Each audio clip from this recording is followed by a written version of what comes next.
Hello food lovers, welcome to our channel. నేను మీ రాణి ఎర్రంశెట్టి. ఈరోజు కారప్పొడిని చాలా టేస్టీగా చేసి చూపించబోతున్నానండి. వీడియోని ఎక్కడ స్కిప్ చేయకుండా ఫస్ట్ నుంచి లాస్ట్ వరకు కూడా చూడండి. మధ్యలో స్కిప్ చేయకుండా చూడండి. చాలా సింపుల్గా ఈజీగా మనం చేసేసుకోవచ్చండి. ఆ ప్రాసెస్ అంతా కూడా నేను మీకు చూపిస్తాను. ఇలా మనం ఒకసారి చేసుకుని నిల్వ పెట్టుకున్నామంటే 1 మంత్ వరకు కూడా చాలా బాగుంటుందండి. మనం ఫ్రిడ్జ్లో స్టోర్ చేసుకోకుండానే విడిగా పెట్టుకున్నా కూడా చాలా టేస్టీగా ఉంటుంది, కమ్మగా అనిపిస్తుందండి. రైస్ మనం తింటున్నప్పుడు ఫస్ట్ ముద్దలో 1 స్పూన్ ఇలా కారప్పొడి వేసుకుని 1 స్పూన్ కుకింగ్ ఆయిల్ వేసుకుని అన్నం కలుపుకుని తిన్నామంటే చాలా బాగుంటుందండి. కర్రీతో అవసరమే ఉండదు, అంత కమ్మగా అనిపిస్తుంది. మనం ఎండుమిర్చితో చేయబోతున్నాం, అయినా సరే మనకి ఘాటుగా అనిపించదండి. మనం ఈ వీటిలో వాడే ఇంగ్రీడియంట్స్ అన్నీ కూడా చాలా కమ్మదనాన్ని ఇస్తాయి కారప్పొడికి. ఆ ప్రాసెస్ అంతా కూడా నేను మీకు చూపిస్తాను. మధ్యలో వీడియోని స్కిప్ చేయకుండా ఫస్ట్ నుంచి లాస్ట్ వరకు కూడా చూడండి. ఈ కారప్పొడి అనేది మీకు కూడా ఖచ్చితంగా నచ్చుతుందండి. చాలా టేస్టీగా అనిపిస్తుంది. చిన్నపిల్లలు కూడా ఈ కారప్పొడిని తినగలుగుతారండి, అంత కమ్మగా అనిపిస్తుంది. అస్సలు ఘాట్ అనేది మనకు తెలియదు. ఆ ప్రాసెస్ అంతా నేను మీకు చూపిస్తాను. ఇంకా ప్రాసెస్లోకి వెళ్ళిపోదాం.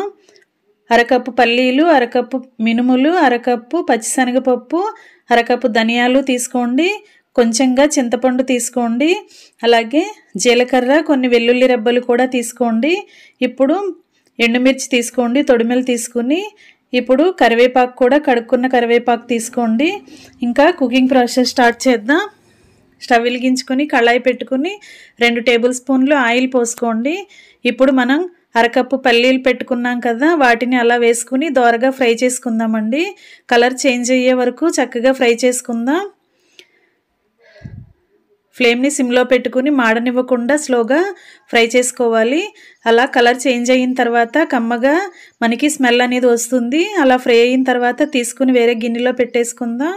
ఇప్పుడు 1/2 కప్పు పచ్చిశనగపప్పు, 1/2 కప్పు మినప్పప్పు తీసుకోండి. పొట్టు లేని మినప్పప్పు అయినా చేసుకోవచ్చు, పొట్టు ఉన్న మినప్పప్పుతో కూడా ఈ కారప్పొడి అనేది చేసుకోవచ్చండి. ఏదైనా పర్వాలేదు. అలా తీసుకుని అవి 2 కూడా ఫ్రై చేసుకోవాలి.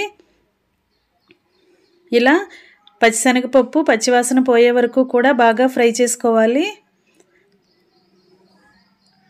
ఇలా ఫ్రై అవుతున్నప్పుడు మనం 1/2 కప్పు ధనియాలను పక్కన పెట్టుకున్నాం కదా, ఆ ధనియాలు కూడా ఇలా వేసేసుకుని ఫ్రై చేసుకుందామండి.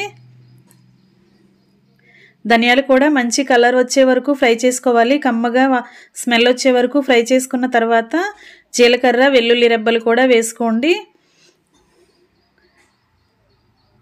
ఇప్పుడు మనం ఎండుమిర్చి వేసుకుని కరివేపాకు కూడా వేసుకుందామండి. ఎండుమిర్చి అనేది నేను 1 కప్పు తీసుకుని వేస్తున్నాను.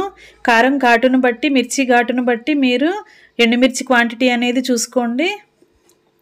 ఇలా వేసుకున్నాం కదా, ఇవన్నీ కూడా బాగా ఫ్రై చేసుకుందామండి. ఫ్లేమ్ని సిమ్లోనే పెట్టుకుని ఫ్రై చేసుకోండి, లేదంటే ఎండుమిర్చి బ్లాక్గా అయిపోతే కారప్పొడికి టేస్ట్ అనేది చేదుగా వచ్చేస్తుంది.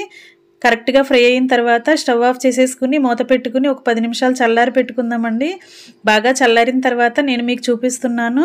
ఇప్పుడు మనం ఫ్రై చేసుకున్న దినుసులన్నీ కూడా అలా మిక్సీ జార్లో వేసేసుకుందాం. ఇప్పుడు చింతపండు కూడా వేసుకుందామండి. ఇప్పుడు టేస్ట్కి సరిపడా గల్లుప్పు వేసుకోండి. గల్లుప్పు అనేది వేస్తే ఆ ఇంగ్రీడియంట్స్ అన్నీ కూడా బాగా మెత్తగా ఈజీగా పౌడర్ అయిపోతాయండి. అందుకే గల్లుప్పు అనేది వేసుకోవాలి. ఇలా గ్రైండ్ అయిన తర్వాత నేను మీకు చూపిస్తున్నాను. ఇలా గ్రైండ్ చేసుకున్నాం కదా, దీనిలో వాడే ఇంగ్రీడియంట్స్ అన్నీ కూడా చాలా టేస్టీగా కమ్మగా అనిపిస్తాయండి. మనకి ఘాట్ అనేది అసలు తెలియదండి, చాలా బాగుంటుంది. ఒకసారి సాల్ట్ టేస్ట్ చూసుకుని చాలకపోతే ఇంకొంచెం యాడ్ చేసుకుని మరలా గ్రైండ్ చేసుకోవచ్చు. ఇంకా ఎంతో టేస్టీగా ఉండే పల్లీల కారప్పొడి రెడీ అయిపోయింది. ఇలా చేసుకుని మనం వేడి చల్లారిన తర్వాత ఇలా ఒక గాజు సీసాలో స్టోర్ చేసుకోవచ్చండి. ఇది ఇలా కిచెన్లోనే పెట్టేసుకోవచ్చండి, ఫ్రిడ్జ్లో స్టోర్ చేయాల్సిన పని లేదు. అలా పెట్టుకుని మనం నిల్వ పెట్టుకున్నామంటే ఇది ఇడ్లీకి కానీ దోశలకి కానీ చాలా బాగుంటుంది.